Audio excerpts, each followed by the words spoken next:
Okay, so good morning. Welcome to Mirador TV. We are filming live from the White Hart Hotel here in Lewis. I'm here with Stuart Dolby. Mm-hmm. Good morning. Good morning.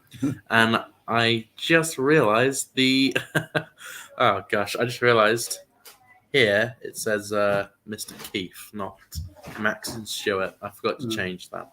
My bad. Right. Anyway, I'm Max Hurd. That's Stuart Dolby. Today we're going to be having a guest on, Von Smith. Oh, Vaughan Smith, yes. Vaughan Smith from the Frontline Club. He's the owner and founder of the Frontline Club. It's what does it do? It was initially a club for war correspondents, but its remit has increased enormously. All kinds of things. So we've got it. Yeah. Okay, well, we're going to have a look through some of the back headlines. So first of all, we're going to have a look at some of the Financial Times on what they have to say. Do you want to move your coffee cup quickly? Just put it on the tray.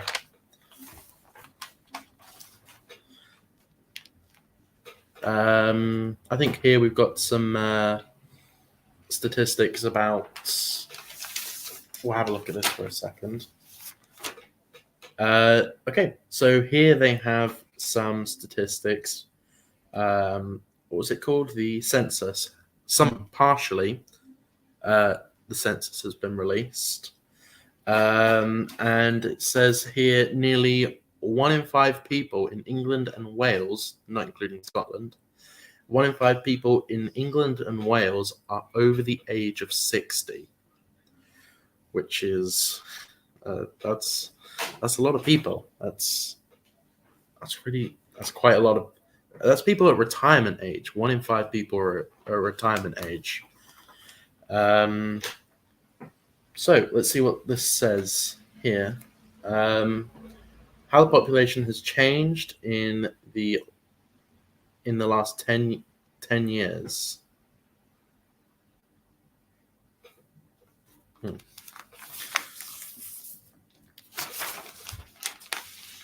Hang on. This doesn't really have much information, actually. That's a shame. Do you want to look for a headline, like a sub-headline, and talk about it? Or, you know, what's going on? We don't have time to talk much about energy today, but what is going on in the field of energy? Field of energy is still in chaos. Over the weekend, there was an article which says that the Ofgem chairman, which is the regulator for energy, is paid a tax or a salary of £310,000. Right now, he, like the cartel of 5 big companies, are making fortunes or paid fat cat salaries at the cost of the consumer. At the other end of the scale are all the people who have mounting incredible energy bills, and that is a standoff. The competence of using it has plunged people, a lot of people, into fuel poverty.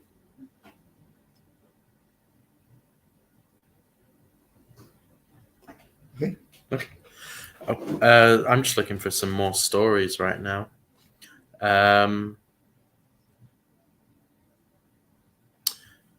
Seems to be this morning we had quite a good juicy news day. That there was lots going on in the papers. So last week on Friday, for example, we haven't really spoken about it. We'll briefly talk about it, I suppose. The Roe v. Wade situation in America happened. SCOTUS recently overturned Roe v. Wade. And a lot of people don't know this, but Roe v. Wade was actually based off of a lie. The person in the Roe v. Wade case was actually a liar, and she later came out publicly and admitted it. She made up the whole thing, and then she became a Christian afterwards. Something happened.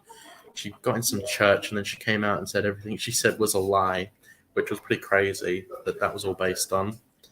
But a lot of people are quite confused about Roe v. Wade. They think America has officially banned abortion.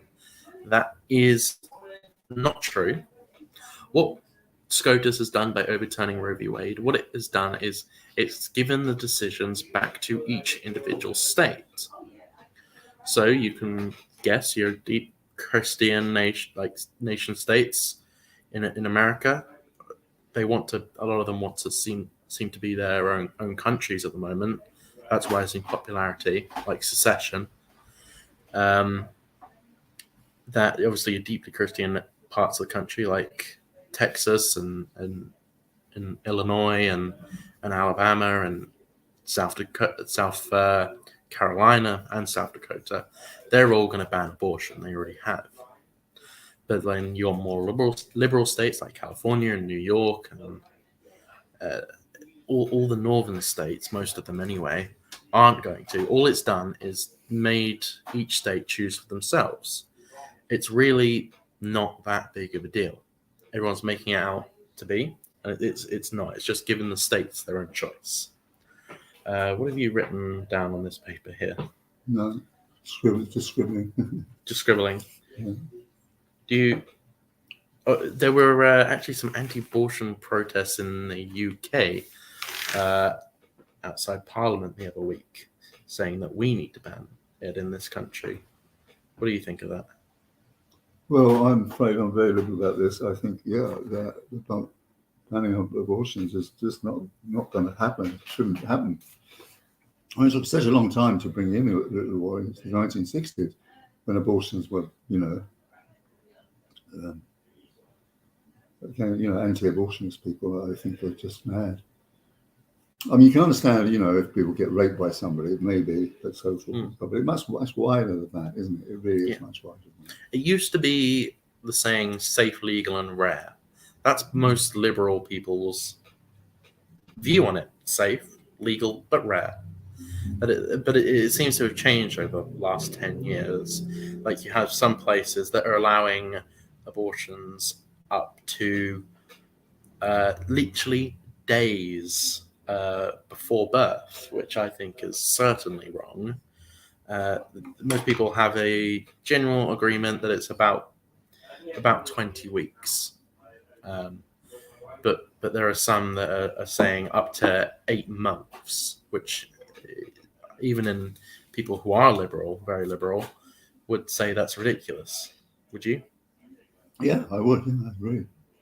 Because there are places, even in America, like Virginia, not West Virginia, the Virginia, they are allowing abortions up to 8 months, Really? which That's is ridiculous. Most people are on the middle ground on this, like, should be legal, but up to a certain point. So both people on the right are taking it too far and saying completely outright ban it, no circumstances whatsoever. But then there are people on the far left saying absolutely all circumstances whatsoever, even up to 9 months in some cases, like a day, like literally days before the baby is born. Who makes a decision the day before their baby is born anyway? Who makes that sort of decision? After 9 months, they go, you know what, actually, I've changed my mind the day before birth. It's not that should be allowed to do it. No. Have you found anything interesting in here? In the Financial Times? Well, the paper you used to work for? Yeah. It was quite a good editorial. Let me go get a Daily Mail. It's just behind me.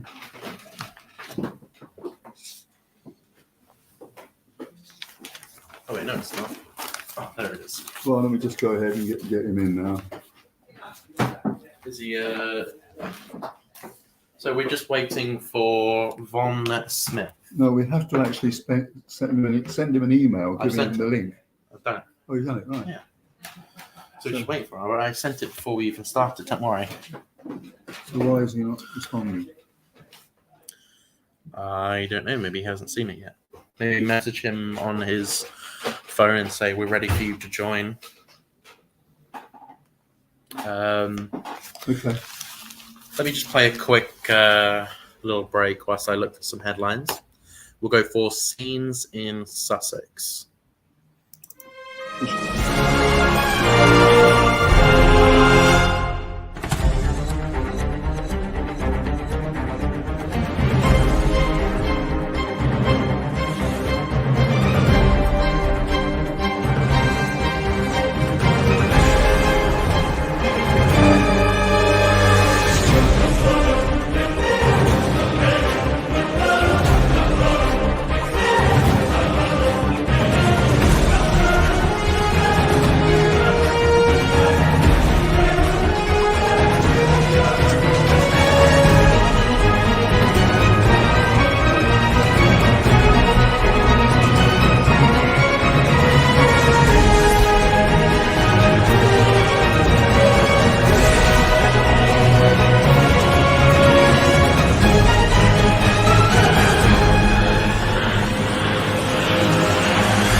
We're back. I found a very good sub headline here, a fairly interesting one.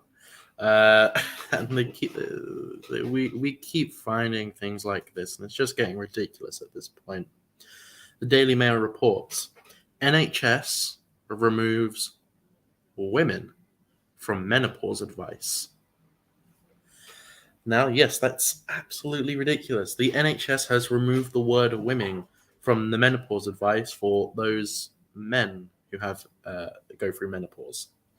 Obviously, that's ridiculous. No men actually go through menopause. Obviously, it's not biologically possible. But they're doing this for gender and diversity inclusion, for those women who say they aren't women and are actually men. So for trans men to be more inclusive. So they've completely removed the word women from menopause advice. It's like when the NHS in Brighton brought in birthing people instead of mothers to be more gender diverse to men giving birth. Yes, I'm not joking, but that is what Brighton Hospital did. They also removed breastfeeding because that was transphobic. They replaced it with chest feeding. There was one other, I can't remember it. The two main ones were chest feeding / breastfeeding. They got rid of that, changed it to chest feeding, and then birthing people instead of mothers because not all mothers are women, apparently. And now they're removing women from menopause advice, which, what do you think about this, Stuart? I can't think about it at the moment. Okay, he's messaging the guest that's going to hopefully be coming on soon. Yeah, so we've got a guest coming on from the Frontline Club soon. He should be on, should have been on about 5 minutes ago, but we're hoping to have him on within the next 10 minutes, I reckon. But yeah, we keep seeing this like gender diversity and inclusion nonsense to the point where it gets to removing the word women from menopause advice. So I'm going to look for some more sub headlines. There was another one I saw. Okay, so humiliation for Scotland Yard. Catalogues of shocking failures sees Met place under special measures. A chilling effect put on the trust is a quote here from the Daily Mail. One of the things that, do you want to take that call off over? I'll put on a one of these quickly. We'll be back in a moment. Hi, did you get our email about?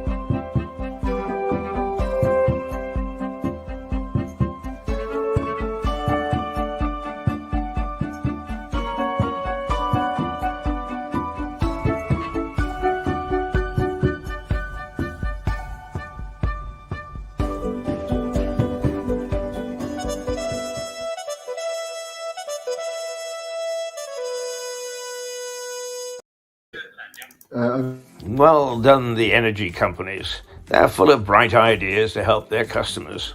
Now they've made power so expensive that for an average house such as this, you can't afford to heat it. So you don't need appliances such as this. But that means you also don't need a fridge, because you can keep your groceries cool and fresh without it. The house is cold enough. Well done, chaps. Okay, so there was just a short clip of the Energy from Keith and the Garden Park, also made by Keith. So, Stuart, now you're back. A moment ago, I was just talking about the NHS. The NHS has removed the word women from menopause advice. What do you think about that? I don't know what to think about it. They- Removes women from menopause. Yeah, they've removed the word women from the menopause advice because it's transphobic to the men who have menopause. Do we have menopause? No. No. What does that? What is? How would we know whether we got menopause or not? It's physically impossible. Yes, quite. Yeah. Just like Brighton Hospital when they changed mothers giving birth, and they renamed it to birthing people to be gender inclusive to the females that give birth. Sorry, the men who give birth. I don't know any men that give birth. No, I know it's ridiculous. That's the point. It's the men who think they're women want language to be changed because it's transphobic to say women in menopause, because not all people who go through menopause are women. Some are men. Even though that's physically impossible, it has to be inclusive to the trans men, which I personally find quite ridiculous. What do you think? Do you have any I think thoughts it's on this? ridiculous, yeah.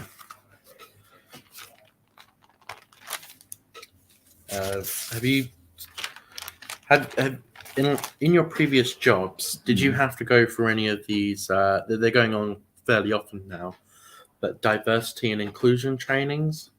No, certainly not. Lucky you. I haven't gone through any yet because I work here. Well, I mean that you're sort of racist or feminist or what? Yeah, no, they do training to make you more inclusive, and they tell you need to employ more black women, disabled, queer, people of color. Well, I employed women, a lot of women when I was running my previous business. Well, the point is, you didn't hire enough, which makes you sexist. But even though I don't know how many you hired, you probably didn't hire enough. That's that's what they say. Well, such disavows Corbyn manifesto he used to pray.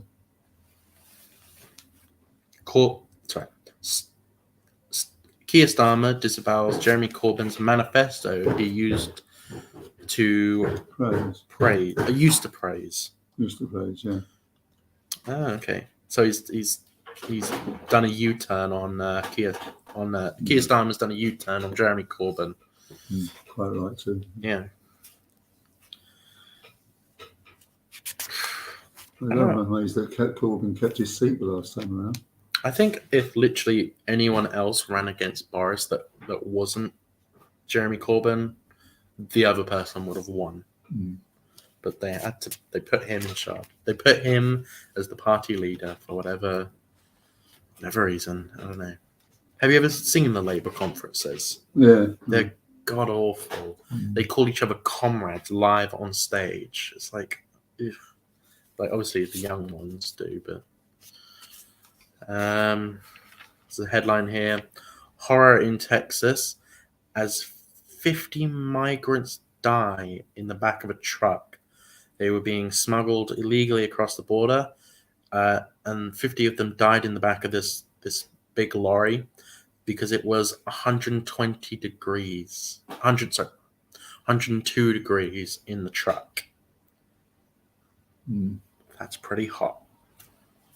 What, Fahrenheit? So what's that like 50 degrees UK Fahrenheit? I don't know how the system works. It's a little under half, I think.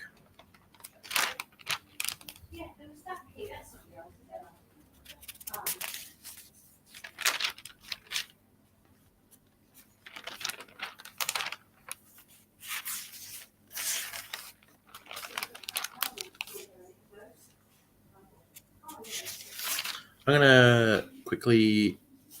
So, okay, to the people watching, if you would like to send in any comments via YouTube or Facebook, we will be able to see them pop up on the side of our screen. and we can read your comments and respond to you. But quickly, I'm just going to put on a That's interesting. 30-second clip. I'll be back in a second. Yeah.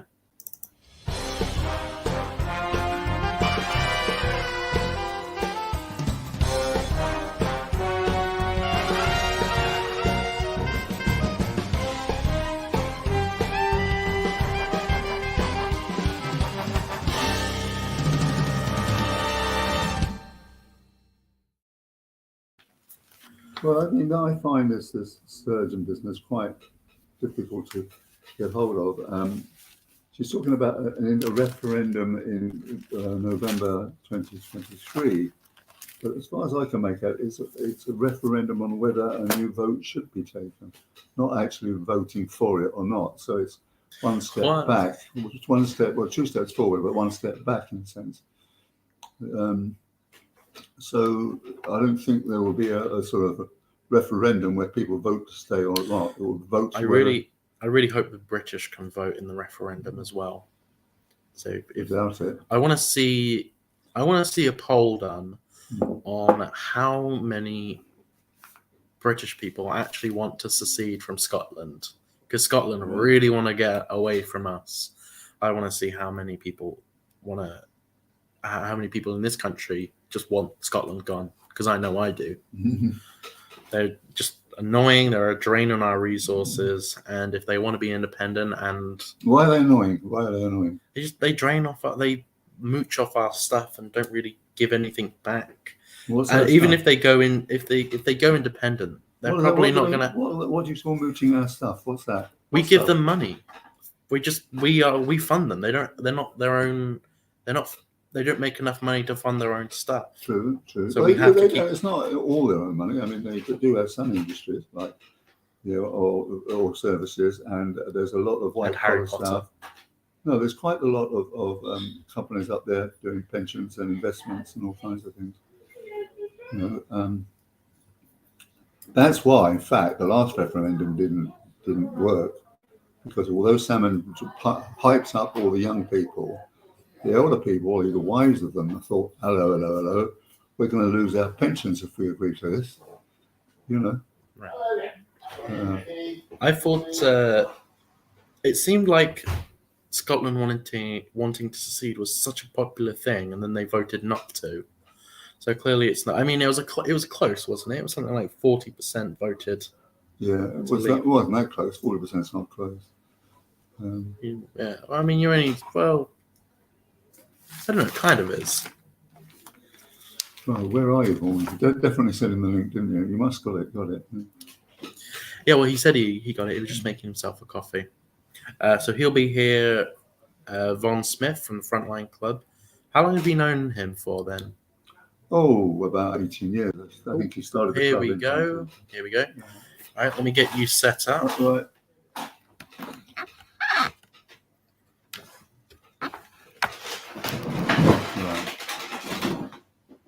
Let me add him to... There it is. Hello. Good morning, Keith. Can you Hi hear there. us? How are you? How are you doing? Well, it's very nice to see you. Thank you for sparing some time to talk to us here at Neodar Television in Lewis. Turn your chair a bit this way. Right. Okay. There we are. Right. The wonders of modern technology, eh? Right. There we go. Right, Vaughan, can you hear me?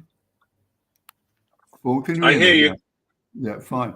Well, the reason I asked you to come along today is that I really wanted to, having spent a very nice long weekend around the Frontline Club, I'm so glad I've been a member for so long. There were two really nice, charming Ukrainian ladies, and they were being so helpful to us. And then I remembered that you had recently been in Ukraine, and we wanted to talk to you about what you think.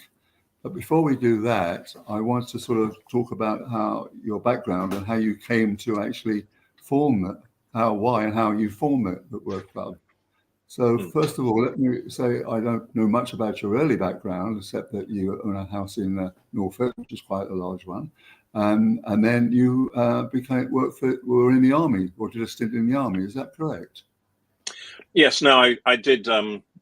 I did a decade in the army, and then left that, and I left it in 1987, 88, to try my luck as a photojournalist, which I wasn't. I'd failed at. But I did. Well, I failed as a photographic journalist. I moved to video. I didn't make it in photography, but I fell in with somebody called Peter Juden or another guy called Rory Peck, and started building an agency, a freelance news agency called Frontline News Television, which was the story of which was related by the BBC's David Loyne in a book called Frontline. Anyway, the agency was tough. We pioneered the use of small format video cameras. You could buy them. You could go to the shops suddenly in the late 80s and buy a high 8 camera, which was that big, compared with the large rigs that were obviously being used by television cameramen in that day. And we found that we could do something slightly different to the traditional industry, which would go with a complete crew, often stay in a hotel, and sometimes do stories that were determined, particularly in America, determined for them by editors back home.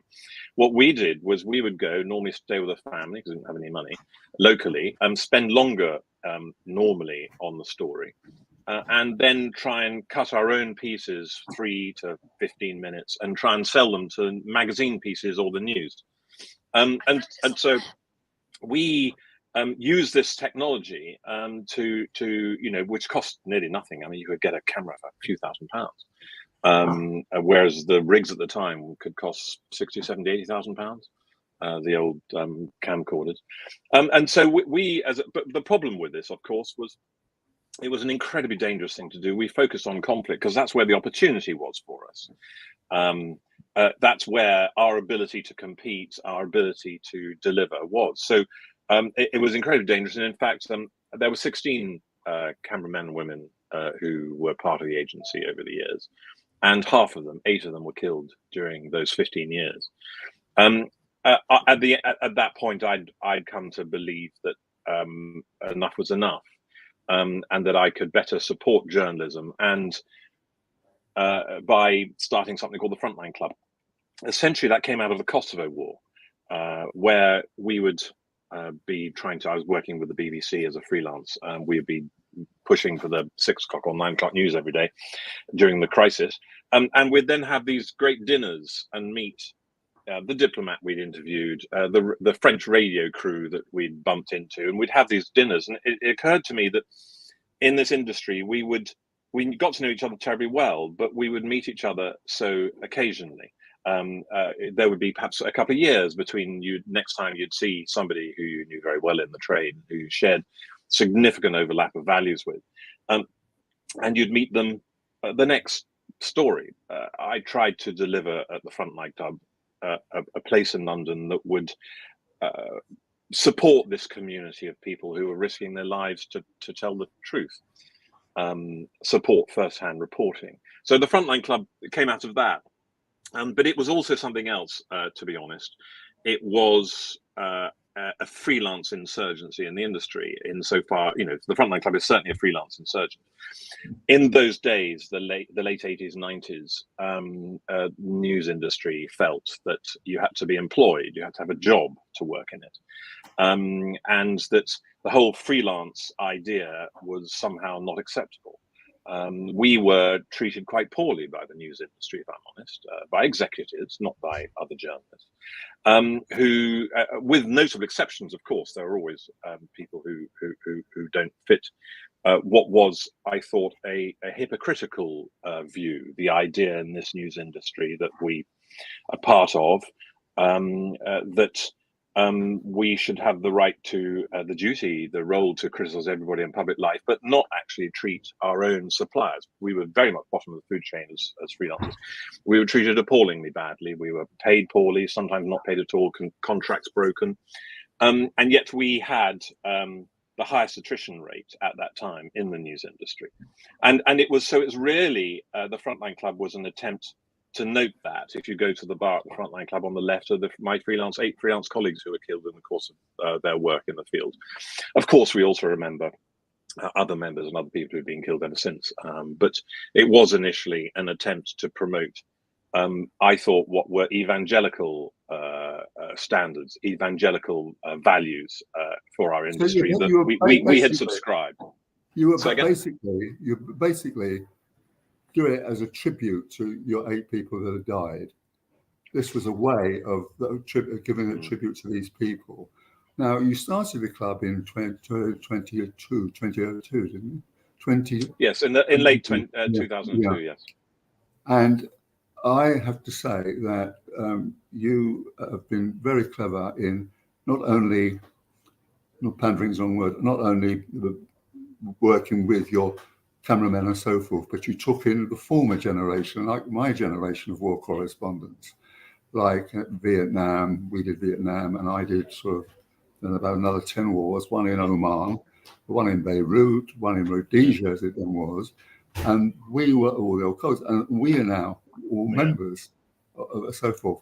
So it seems to me that, you've done such a marvelous job, and it's not just the filmmaking or the writing, but you're doing training measures, and you're having amazing events in such a small place. And it's what, in fact, you are aiming towards now, shall we say. But before you answer that, let me just ask you a rather odd question. When we're journalists, rookie journalists coming along, I always remember telling Christina Lamb this, who I was sort of mentoring at the FT. You answer, when you're doing about an event, you have the 3 W's and one H. When, where, why, and how was this event appointed, right? And so I'm going to ask you a very strange thing. Why did you actually set up in a place like Paddington when most journalist clubs or travellers clubs were in Pall Mall and had diplomats coming and so forth and so on? And there were very posh clubs in Pall Mall, and you set up in what is actually a red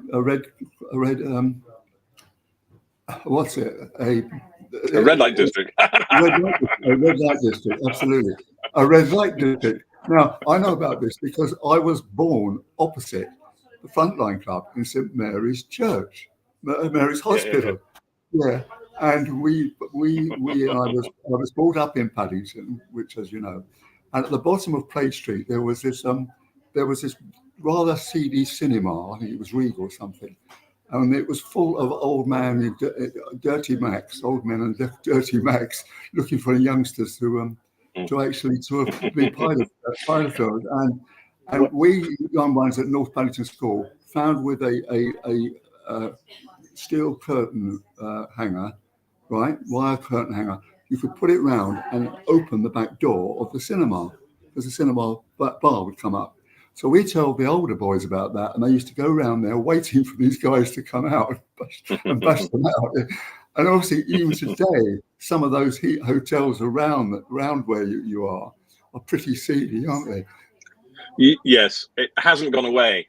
It hasn't gone away, but that wasn't why we opened there. I mean, you observe generously that we've been very welcoming to your generation of journalists. And look, I mean, I'm following you quite I'm on your tail. I'm telling you, I'm nearly 60, but you have to recall that it was your generation that we looked up to.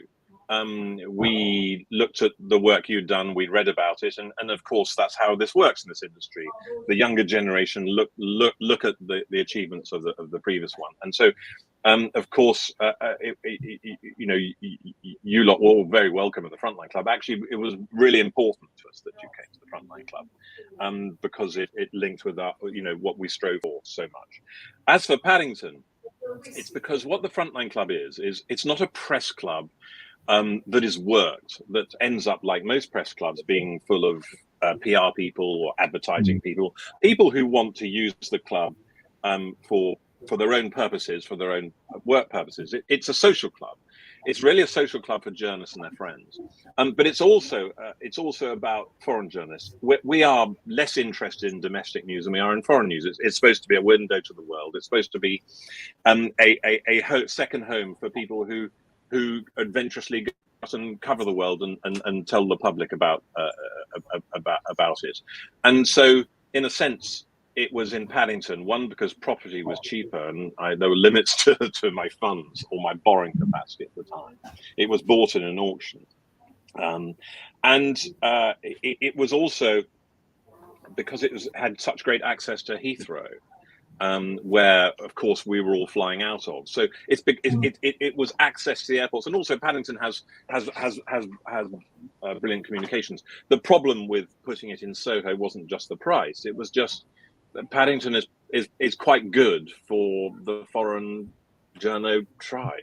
And also, just to change that sort of thing, back in the day when we were in Vietnam, we couldn't get a telephone call off. There was no internet. There was no filmmaker, and so forth and so on. And we were really like, Victorian gentlemen, journalist gentlemen, basically. And everything was done by telex. And I had one that I was going to bring along, but you had to be paid by the world for the thing, or the getting the remote cable out. So you have to write things like Pro Finantimo plus Dolby, all one word. So you were charged for that. Yeah. And the thing was, it was like we were getting our information out either by carrier pigeon or dumpy phones. And so we sort of take my script to the post office, my lad. That's how you got it out. Eventually, sort of people came over and television and so forth and as you said to me the other day, it's all changed so much now. What with sound bites, what's it, and so forth and so on. I mean, I hold my head up to Clive Happy. He's very, very good. I mean, he's now flavour of the month. But then I find him standing up saying, "Oh, that's really interesting. Now back to you in the studio, John." So what we would do is spending these dispatches, going out, and it was almost sort of Victorian stuff. It was almost like Charles Russell. Well, I mean, I think it sounds rather appealing today. I mean, journalists today, it never ends. I mean, you had your day started and ended. The journalists today, it doesn't. I mean, you're constantly having to push material out, whether on social media. A BBC reporter will do the radio, they'll do the internet, they'll do everything. It's quite extraordinary. So I think it is the conditions and the nature of it. Of course, it's only journalism, but the nature, the life is I think a more pressured one. When it comes to the dangers as well, I come on to that. Yeah. I think it's different too, because it's obviously always been dangerous. But one of the things that I'm glad of and had a small role myself in is we've professionalized. Now, what does that mean? And what a horrible idea, because it's a trade, isn't it? It isn't a profession really, but actually going to conflict and coming back with a story can be professionalized. The journalists traditionally, I think, and perhaps today, have rather thought that being a war correspondent was an intellectual exercise, as journalism normally is, but the practical part of it increases in a conflict. And yes, perhaps you do need to be able to recognize that you're renting a car that isn't going to get over the mountain range. Perhaps, it increases your safety. Perhaps you do need to be able to use a medical pack and be trained on trauma. Well, you do. And in your day, that was considered a bit of an imposition. And today, and I was in Bayer. As you know, in Bayer, they have this extraordinary award for journalists. I think it's one of the leading ones myself, the Bayer War Correspondence Award. John goes there a lot, John goes there a lot. He's there all the time, and he's there all the time. He loves the French, doesn't he? he's a great supporter of it, and I think he's right to, because it's a tremendous award what they do, and they have a memorial. When you look at the memorial from Vietnam, it lists all the the great people, the great journalists who were killed there, but the numbers of names as each year carries on, the list gets larger and larger. But it's not just that; it's the surnames are different. It's not a kind of Western American stroke European venture anymore. This sort of journalism that from your day, the names of the people being killed and the names of the people doing the work today. They're freelance, much more freelance, and they're not Anglo-Saxons. Now, another interesting aspect of the communications is that we back in the day, recently, Simon Thornton did a film about the ending of the Vietnam War, and his thing was that the media were very instrumental about bringing the end of the Vietnam War, and I'll tell you why. But before I do that, I'll just have to make another point: is that there's a lot of articles now saying, why would anybody want to be a war correspondent? You don't make a fortune, you don't become famous. Why do you do it? And me and Don, I think, and John and a couple of other people said, well, Don said, maybe it's the adrenaline kick. John Swain said, oh, well, it's better than catching the 10 to 8 train from Croydon every day, isn't it? And so on and so forth. But I felt that, unlike other people, I was doing something important, and I'll tell you why. In 1968, the actual North Vietnamese launched an uprising where they took over 81 towns and villages and got into the American embassy. Now, this was the first television war, okay? First television war ever. And what happened was that when 75 came down, 75 went down, we were just got out of Da Nang where there was a bloodbath. But when it got down to Saigon, there wasn't a bloodbath because the spies had told them that it was over, it was done. And therefore, because the press were had been writing about all the troubles and so forth, and people in America would see it on television every night, and they said, "What the hell is this? We're told we're winning this war, and they're in our bloody embassy." And of course, this made Johnson unelectable again, and we got Nixon. It brought about the end of the war, and it was. Yeah, I think yes, but it's completely different now, isn't it? I mean, our trade, and sadly, I mean, those.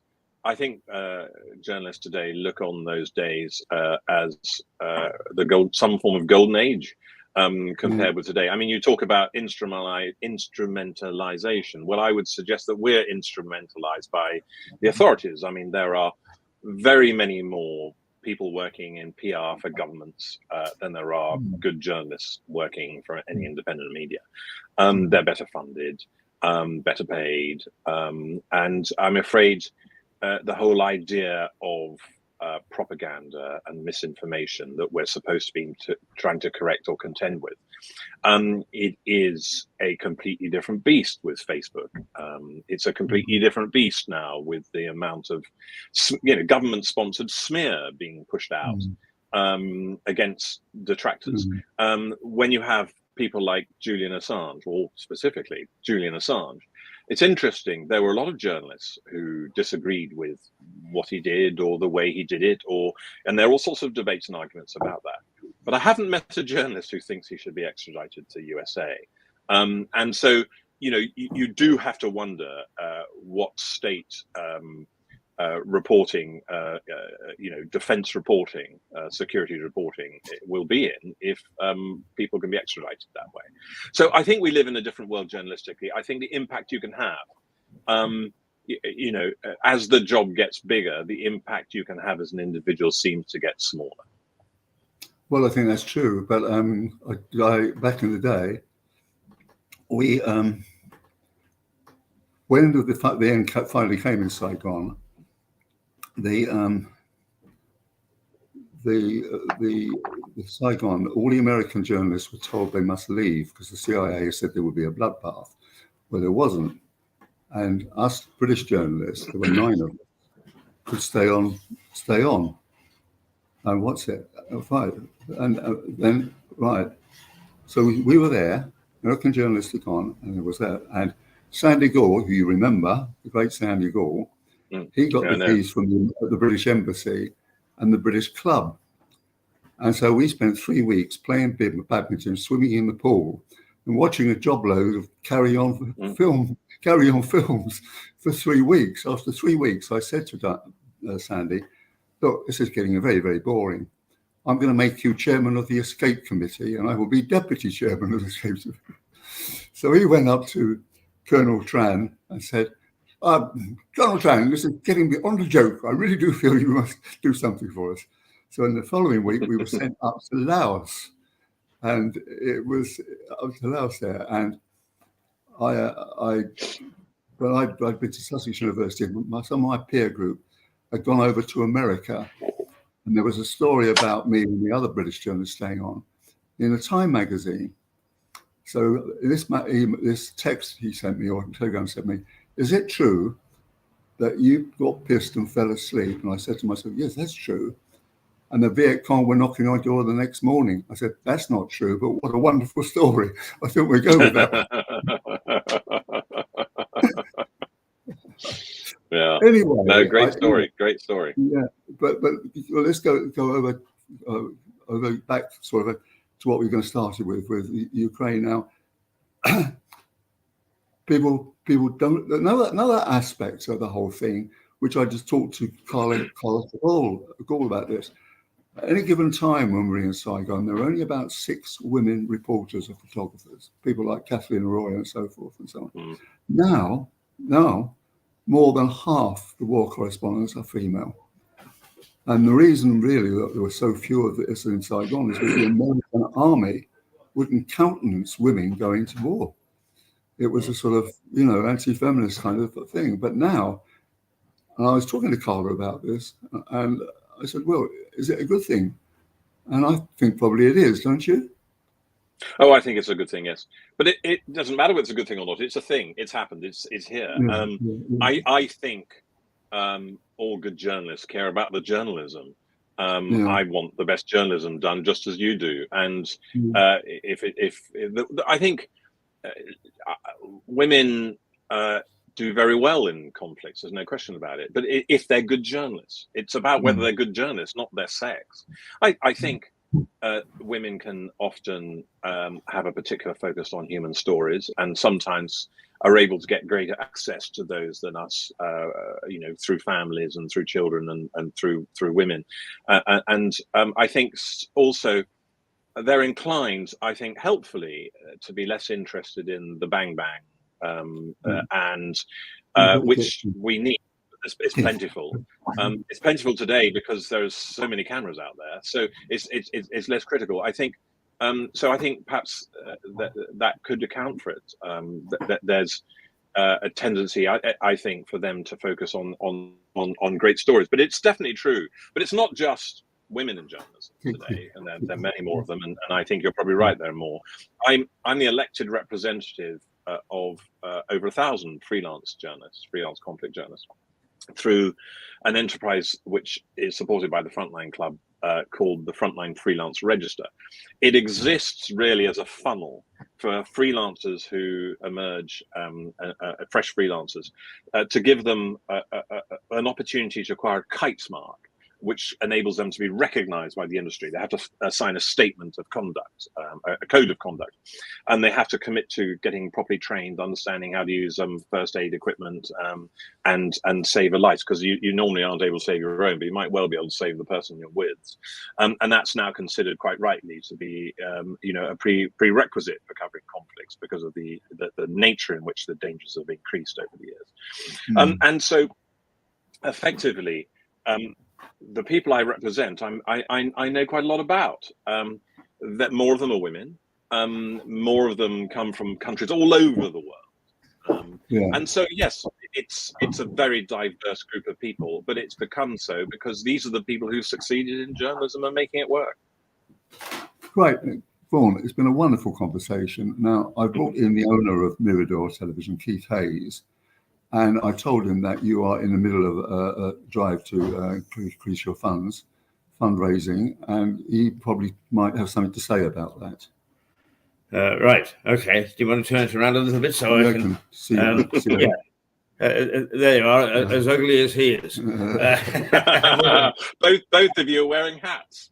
Yeah, I wouldn't go without mine. It is Harrison Ford's was put up for $150,000 on the internet. Mine is $150,000 plus one. Yes, I've been to your club several times. Probably one of the distinguished members that I got to know quite well was Salim Amin, who launches a lot of his books and so on in the Frontline Club. I knew his father a little bit because I worked for Reuters. And what an exciting story that is. But an amazing man. Yes, indeed. I mean, well, you have some very distinguished members, and it's good to see that somebody is doing something like that. But Stuart was saying that money is always a problem, and I just suggested to him that we might do a couple of things. It's a problem for us as well. We are relatively new. I mean, we've kept around for about 5 years in development and so on, but we think that we've hit an interesting way of doing things. I don't know whether you remember Pebble Mill at 1, yes, where it was a lunchtime program, but its uniqueness was that anybody could wander through, and so you would have some star being interviewed, and somebody coming to work would come in and say, "Hello, Bob," or "Hello, Dan." So we based that on that program, and we go from 8:30 in the morning here until 11:30. And I mean, yesterday two people wandered by, and we said, "Hey, come and be interviewed." And it turned out he was a journalist from the Netherlands. We had a very interesting chat. So it's a great mix, a bag of tricks. But what are we trying to do for him now? Just sorry. What were you trying to do for? What I was going to suggest is that we need a little bit of help, and you need a little bit of help. And I wondered if you would just put something on your notice board or whatever that Mirador exists and how to get us on the internet, and then we would be very happy to do a little fundraising video for you, which we would show on Mirador daily to try and actually, Lewis, and this part of the country it's seething with former journos. we got more coming out of our ears than you could shake a stick at, and it might just evoke people who would give you some money to keep going, and we'd be very happy to do that. So if you like that, then I'll leave it you to negotiate through. Yes, but that would be very kind. I mean, at the moment we're fundraising very actively to conduct training in Ukraine. We're training freelancers and local Ukrainian journalists, and we've trained 110 so far in the last 2 months. We provide them with a medical kit, a trauma kit. We teach them how to use it, and then we try and instruct them on how to avoid having to use it. But this is absolutely essential. But it's doing something else as well. It's engaging these young freelancers who are starting off in their career. And if they're not engaged, and if they're not brought into the industry in a healthy way, then it impacts the future of the industry. Today, the Frontline Club is basically composed of those journalists who covered Bosnia. Many of them, there was their first conflict story. And so we have an opportunity and a need to engage today to try to bring in these people, try to keep them safer, and essentially support the free flow of information. And of course, push the idea that we're all passionate about of the importance of first-hand reporting. Yes. Well, I did some training a number of years ago in Lugansk, which is, of course, the center of the whole thing at the moment. But you're singing my song. I've tried to encourage training wherever I can. I started the broadcast television side of the Reuter Foundation training courses many years ago. Did you? Interesting. Yeah, and I also, you may want to shoot me for this, but started Russia Today television. Did you? I walked into a bare room, and my first lesson about the Russians was, I said, at least you might give me a waste paper bin. And somebody appeared a little later in the day and said, sign this, which I did. The next day, the room was still bare except for one waste paper bin. So how will we do this? What we'll do? We'll make a little video that we give to Vaughan. We'll do make a video which we'll play daily here, but we can send it to you, and you can use it as you wish. Oh, that'd be really kind. That'd be really helpful. We'd really appreciate that. I mean, we're a charity. The Frontline Club is a charity, and so anybody who signs up for membership or eats and drinks here is contributing to what we're trying to do. Right. Well, I'll hand you back to. How will we make this video, though? I mean, what are we going to say? Thank you. Well, we can get some detail of the things that you would like us to say. We don't have to do that now. Yeah, but our cameraman said he's got his camera here today, and we could knock something off this afternoon. So perhaps you and Stuart could talk when you finish the program, just very briefly, what you'd like us to say. Yeah. Look, that's fantastic, and I'm very grateful. Okay, well, keep up the good work. I don't know whether you know Graham Adicott. He's also a distinguished member of the front line. His health is not bearing up, but we used to come quite regularly and try your steak and kidney pie. How many members have you got now? Please keep coming. Please keep coming. How many members have you got now, Vaughan? Oh, it's about 900. 900. Right? I mean, we have a capacity to expand it. It did diminish, as you would expect, over lockdown, when people couldn't come, and so we're in the business of trying to expand it back up to where we want it again. So membership is very helpful. It's a good way of supporting us and enjoying. Nice to talk to you, and any help that we can give, small though we be, very happy to do so. Well, do you want to do this video? Thank you very much. Thank you very much. Yeah. No, I mean we need to do it properly, Stuart. Okay, so you carry on, and we'll. Well, I've got to go now. So. Okay. Okay. Anyway, nice talking to you all. Lovely to speak to you, Stuart, and we'll catch up later. Yeah, we will. Yeah, good. Okay. All right. Yeah, it was a nice long Bye chat. then. It was a conversation. I wasn't interrogating you like Mr. Paxman. No. It was very interesting, and thank you for doing it. I much appreciate it. Okay. Bye then. Bye. Thanks a lot. That was a good conversation. Yeah. Well, we've still got about half an hour. If you want to still go on, I'll let me put one of these little short clips on, Well, you can. I don't know so you what can get Keith wants to do. Actually, I mean, let me put on scenes in Sussex. We showed this in the last show, but we'll show it again quickly. Let me just.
Hello, welcome back. We just sorry for that rather long break, a 3-minute video break there.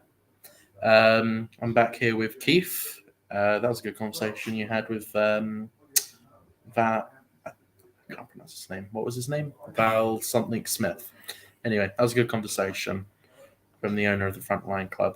Yeah, the Frontline Club is a very good idea, and I've been there several times. One of the interesting things is I mentioned to him that part of the reason that I would go in the past was because there is a journalist called Salim Amin, who runs the major agency for news and photographs out of Kenya, or Kenya, however you pronounce it. Kenya, yeah. And Salim's father was Mo Amin, who actually was given the OBE by the British government, and he was given by the Americans because he was a cameraman who followed some of the most dangerous things. And he was during the war in Eritrea, in Ethiopia. He was following some of the rebels, and they blew up an arsenal, the weapons dump. I don't know whether they threw a match in or whatever, but they blew it up, and he had his arm blown off. Now he's a cameraman, right? This is kind of needs. That's right, and he had a prosthetic arm made. Oh, like that, so he could continue to use his camera. And strangely enough, he died because he was on an Ethiopian airline flight from Addis Ababa when it was hijacked. And the hijackers were drugged up and really didn't know what they were doing and couldn't make up their minds. And eventually, the plane ran out of fuel and went into the Indian Ocean. And Mo sadly was lost. But I mean, he was doing everything that he ran towards danger. And despite the fact that it took its toll on him physically, he didn't let that stop him. And his son Salim has written books and made documentaries about his father, and rightly so. And you knew him, or both of them? I knew his father a little bit because his father worked for Reuters. When I say that worked for Reuters, their organization, I think it was called CameraPix, and CameraPix had a contract with Reuters. So to all intents and purposes, he's a Reuters cameraman. Salim I met because I'd met him with his father. And one way or another, I can't really remember why we sort of saw one another frequently. I think probably it was still to do with Reuters. Yeah, I mean, I still occasionally get an email from him and, send an email back. How are you, Salim? But he's an interesting chap. But there are lots of people at that club who are interesting. War correspondents, foreign correspondents. And it is around the world, there are clubs for foreign correspondents, because if you're away for any length of time, you need a home from home. I mean, I always say it's the loneliness of the long distance runner. Because that was a movie with Tom Courtenay made in, I don't know, many years ago. But when you're abroad, everybody thinks, you go to these exotic places and so on. And yes, you get exotic food and you get into the exotic bar here and there. But it's a bloody lonely life, I'll tell you. Yeah. There are you don't always welcome the weekends. Because at least you're working with people during the week. And I've worked away from home, on long things in Kosovo, in Bosnia, in Serbia, in Russia, in Nigeria. What did you do in Nigeria? Well, I was training journalists, and we were, as I recall, I think it was anti-corruption. In Nigeria. That's pretty important. Very, very corrupt area. But there I was, I really had an interesting time. because I was in Abuja, which I In hate. That's the capital city of Nigeria, and they moved the capital from Lagos, and then they built this city that they wanted to look like Washington, and as a consequence, Abuja doesn't have a heart, it doesn't have a center.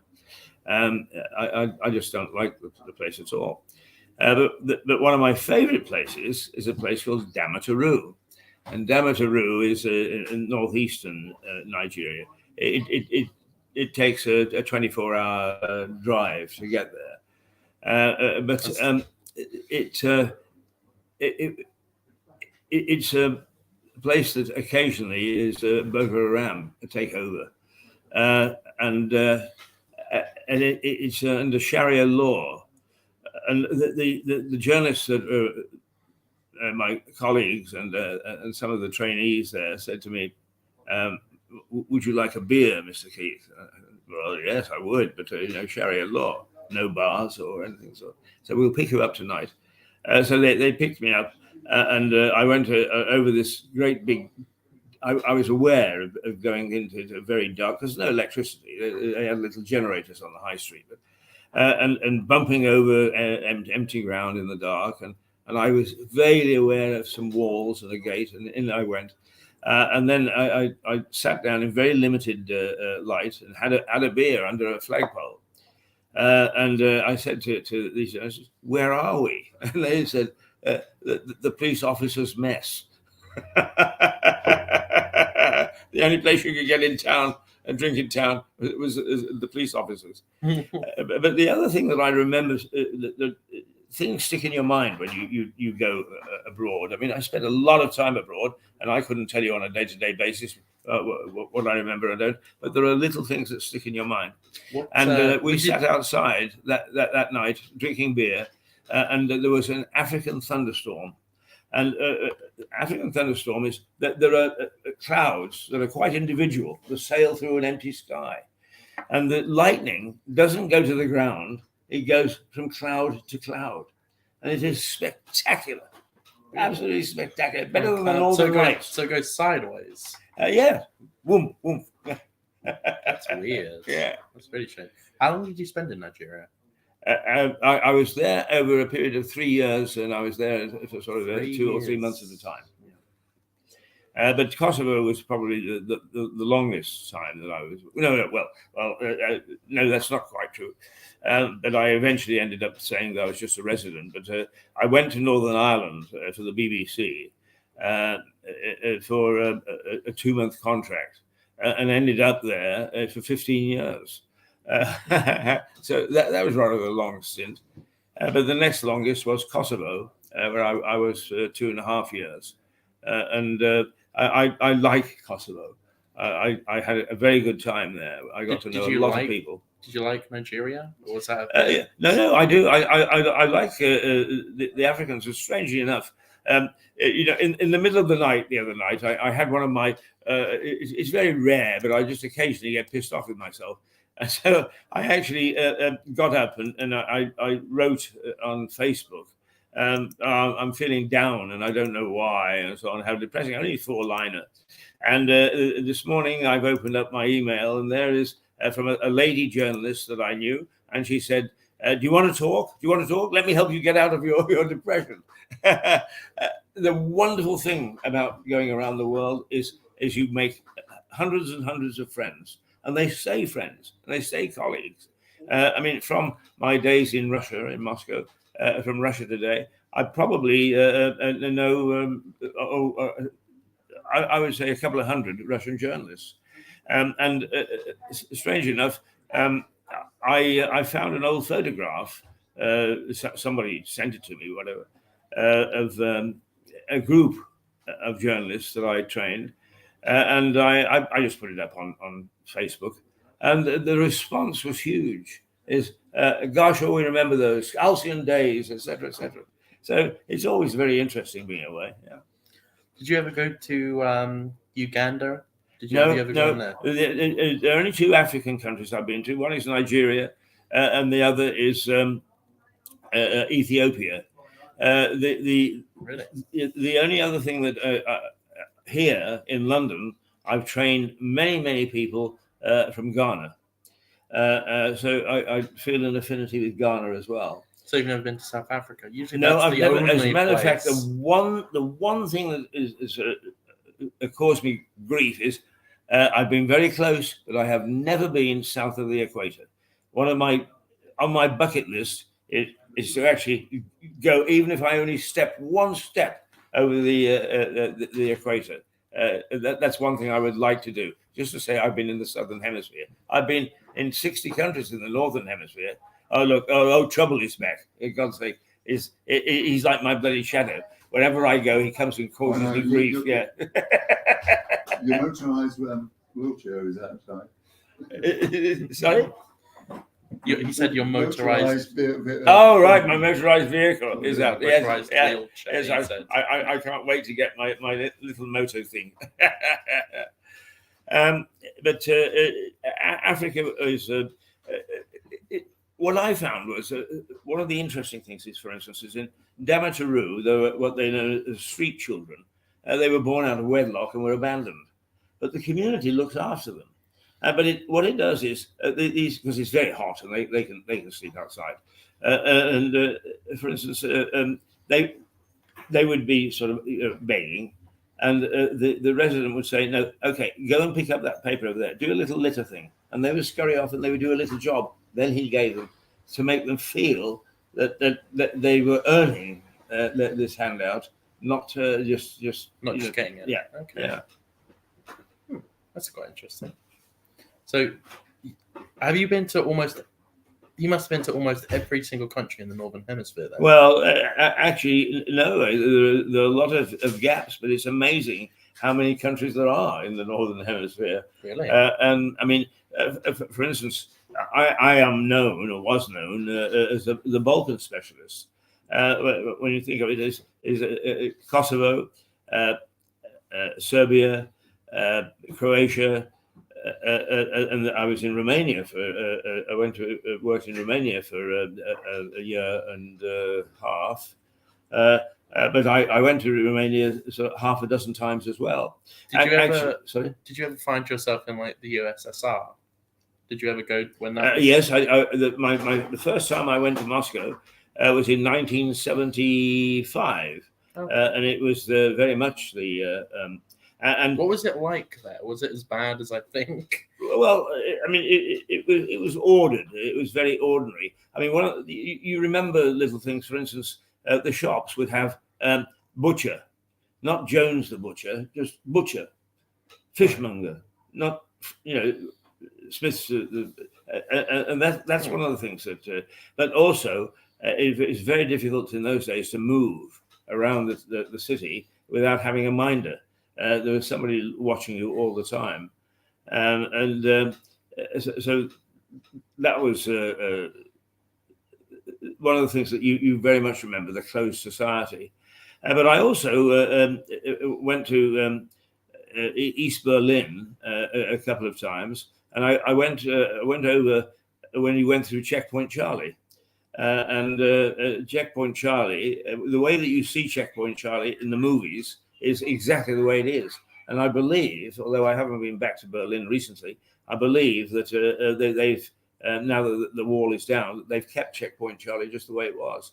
I actually spent some time in Berlin after the wall was down, because I've done two things. I've really been not exactly a war correspondent, but I've been where the conflict is. But I've also been a fairly successful business journalist. So I tend to go to places that are fighting and then go afterwards when they're trying to restore their economy. And it's an interesting balance. That is quite interesting. Yeah, that's 60. I can't imagine going to 60 different countries. I've never even been to Scotland or Wales. Well, I think it was 2010 or 2011, around about then. I spent more time in the air than I did on the ground. I was flying everywhere, and I was in Armenia, and the flights in Armenia get you in at midnight. Very, very dozy. When was the people last time you left the country? here? Yeah. Last year. Last year? Yeah. Okay. Yeah. Where did you go? Not for. I only went over to France. Oh, okay. I stopped most of my travel about 2018, just before lockdown, really. And then since lockdown, of course, everybody's life changed, and so has mine. But I'm also no spring chicken, I find that traveling is I refuse to have anything stop it. But I've got Parkinson's, and getting on and off an airplane is sometimes difficult. In fact, I went to British Columbia a couple of years before lockdown, and for some reason, somebody must have said that I got a disability or something. To my amazement, I was put into a wheelchair and wheeled down, and I was very embarrassed about it. It's not me, but the one thing I discovered was that I got ahead of the crowd. I didn't have to get into a queue. So now, when I go to a check-in desk, I limp. Oh gosh. So you got a cool way of skipping queues. Yeah, indeed, it is a way of skipping queues. I suppose really that every country is different, and there are. You remember for instance, I just said to the chap from the Frontline Club I was in Lugansk, which is where all the fighting is taking place now in Ukraine. Yeah, you said you're in the market as well. It just got bombed. That was in Sarajevo. The other morning, the report came through of a Russian missile bombing a market, and there were sort of 18 people killed, and I think sort of 30 or 40 were injured. But I said, because there was a big fuss made of it, and particularly some of these younger journalists on all journalists on the majors are young now. They've got no experience, but they look good. You've got to have your ad look good factory. But I was in I spent a year and a half in Sarajevo, and one of the places I would go and get fruit and vegetables and so on was the market. That market was bombed, or a mortar shell hit it, and in fact there was something like 80 or 90 people killed, and 100 and some odd injured, and yet it seems that was forgotten. Now, if you go to Sarajevo, it's a very interesting town because it sort of sits in a horseshoe of mountains. Yes, they're not tall, big mountains, but the Serbs would sit up on the hills and just pop a mortar shell right into the center of the town, and it was like a turkey shoot. They weren't in any danger, but then and they couldn't see who they were hitting. But in the pavement in Sarajevo, there are little studs with stars on it, and that's where somebody was killed from one of these mortar shells that popped down into the stars there.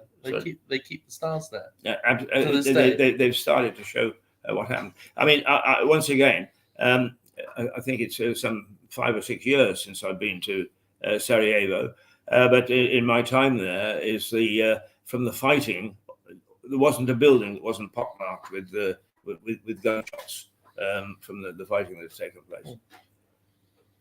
Wow, I can't imagine what it would be like to be in a war zone like that. I have been shot at once in my life, and it was an accident, but it's only been once. But I can't imagine being in an actual war zone. That sounds horrifying. Well, actually, somebody was interviewed, who'd done the same sort of thing as me the other day. There was a program on Ukraine and talking about being in a war zone. And they said, what's the feeling? Do you have any sense of danger? And the funny thing is, No, you don't. No? You sort of carry on your life, and you know that over that hill there are tanks. Over there there are soldiers with guns, all very anxious to get at you if they possibly could. You don't have that sense. The only thing is, and I laugh about it now, is the very first time that I went to Northern Ireland was in 1970, and that was when the Troubles had only just started. It was my first experience. The Troubles really. went on for quite a while. Oh, they went on for 15 years, yeah. Wow. And this was the second year, just the second year. I was working in Canada at the time, so I was representing a Canadian television station. And I remember walking down the street the very first morning, and I thought, I wonder if there's a bomb in one of those buildings, one of those shops. I better walk very fast, and then I'll get by it just in case it goes off. And then I said, oh no, hang on, perhaps I will walk into it. So I'll walk slowly, and it'll go off ahead of me. I mean, a totally illogical thinking that goes through your mind when you're very first in that sort of situation. But I've written a couple of books, and they're more for journalists than they are for anybody else. And one is about business journalism. But I asked various people that I'd worked with just to do a little contribution to the book. And there is one from a guy called Behar Zogyani in Kosovo, who was very badly beaten by the police, and because he was a Muslim Albanian Kosovar, and in those days the Serbs were very much in control. But in this bit that he wrote, he said, I had to go and interview some people in a village about being abused by some of the soldiers. And he said, I arranged to meet my crew there. He said, and I had about 3 miles to walk to get to this village. And he said, I didn't want to look suspicious because Albanian journalists were fine targets for the police. So he said, I walked very slowly to make it look as if I was casual. And then I thought, no, I better walk quickly so I can get there. And he said all these thoughts went through his mind. And I understood because they'd gone through my mind as well. Is what do you do to avoid it? But the last line of his article in my book is he said they took us to the police station, and the police were lined up outside, and we knew what was coming. And they took us inside, and they started to beat us. And they beat us until I felt no pain anymore. And eventually, I lost consciousness. Those are the brave guys, not people like me who sail in and out. Yeah. Well, you're lucky to be a journalist in this country, because, God, the way journalists are treated in places like Mexico, even, and just other places around the world, even in Yeah. Well, we're very lucky to be in this country. Yeah, but can I just say why Mirador exists in part, and that is because freedom of the press is absolutely sacrosanct. And people hear, oh, it's all the fault of the media, etc. You hear it all the time, blah blah blah blah blah. But a lot of these journalists die or are mistreated because the authorities are authoritarian, and they don't want freedom. So they're fighting the very thing which we are fighting here. Now, we don't get beaten up here, but there are still great threats to local journalism. Governments do not like people who say things that criticize them and upset them. We do that here, and it's a legitimate way of trying hard to keep a freedom of society is through freedom of the press, and that's what Mirador is partly about. Good. Yeah. Right. Are you heading off? Yes, I've got to go, I'm afraid. Okay.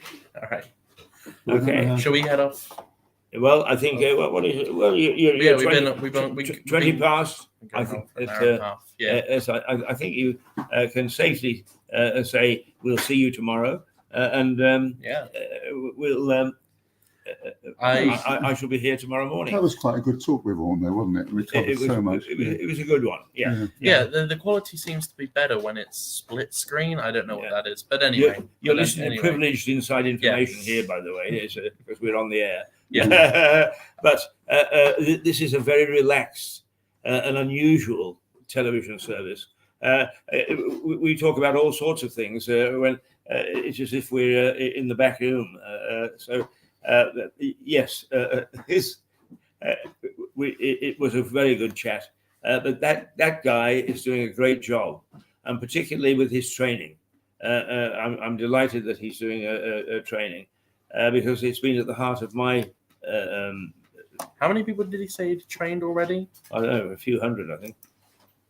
He's got 900 members, and it's got 1,000 people, freelance people on his books.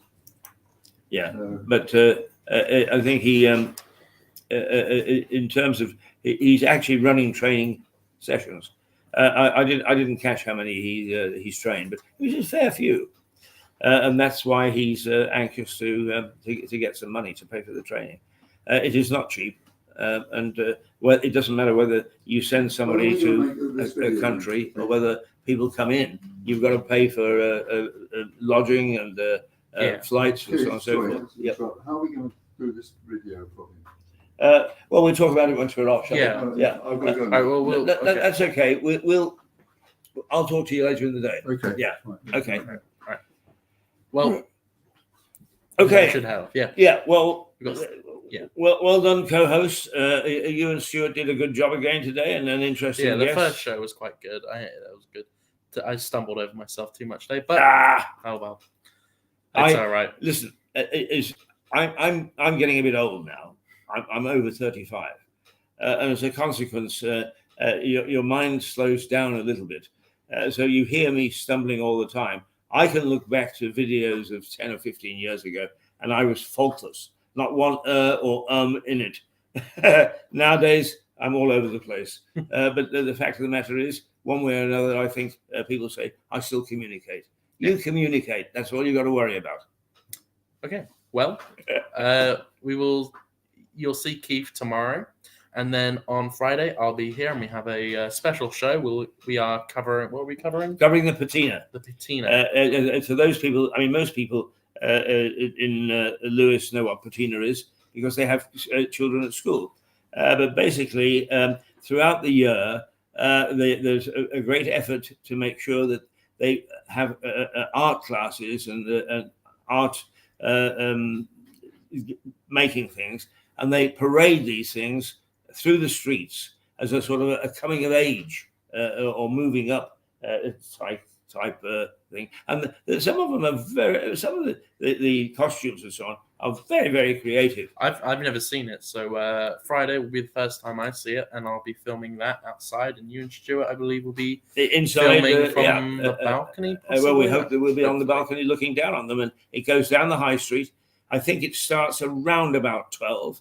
So if you want to come out onto the streets and take a look, but it is a very popular event.